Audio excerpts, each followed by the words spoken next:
చేసినటువంటి నాకు ఉపకారం చేశావు అన్నాడు ఇక్కడ. చూడండి, దేవుడికి ఏది ఇష్టం? ఉపకారం. దేవుడికి ఏది ఇష్టమో తెలుసుకున్నాడు, సౌలు మాత్రం తెలుసుకోలేదు.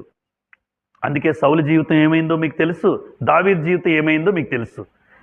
ఎప్పుడు కూడా మన జీవితంలో అందరూ సంఘానికి వస్తాం. సంఘానికి వచ్చిన అందరూ ఎంతమంది దేవునికి ఇష్టం తెలుసుకుంటున్నారు? ఏది దేవునికి ఇష్టం? వస్తాము, వెళ్ళిపోతాం. ఇప్పుడు నన్ను అడిగితే సౌలుకు దేవుడు తెలియదమ్మా? తెలుసు. సౌలుకి దేవుడు తెలుసు, దావీదుకి దేవుడు తెలుసు, ఇద్దరికీ దేవుడికి తెలుసు. కానీ ఇద్దరిలో ఉన్న వ్యత్యాసం ఏంటంటే దేవునికి ఏది ఇష్టమో తెలుసు ఒక ఆయనకి, ఒకడు దేవుని ఇష్టం తెలుసుకోలేకపోయాడు. పైగా మరలా ఇద్దరూ దేవుని తెలుసుకున్న వాళ్ళే. ఈరోజు సంఘానికి వచ్చిన వాళ్ళు కూడా అలాగే ఉంటారు. నిజం, సంఘానికి వచ్చిన వాళ్ళు కూడా అలాగే ఉంటారు. అరే, సౌలుకి దేవుడు తెలుసు, దావీదుకి దేవుడు తెలుసు, మరి ఇద్దరిలో ఉన్న ప్రధాన వ్యత్యాసం ఏంటి? ఈ దావీదు దేవునికి ఏది ఇష్టమో తెలుసుకున్నాడు.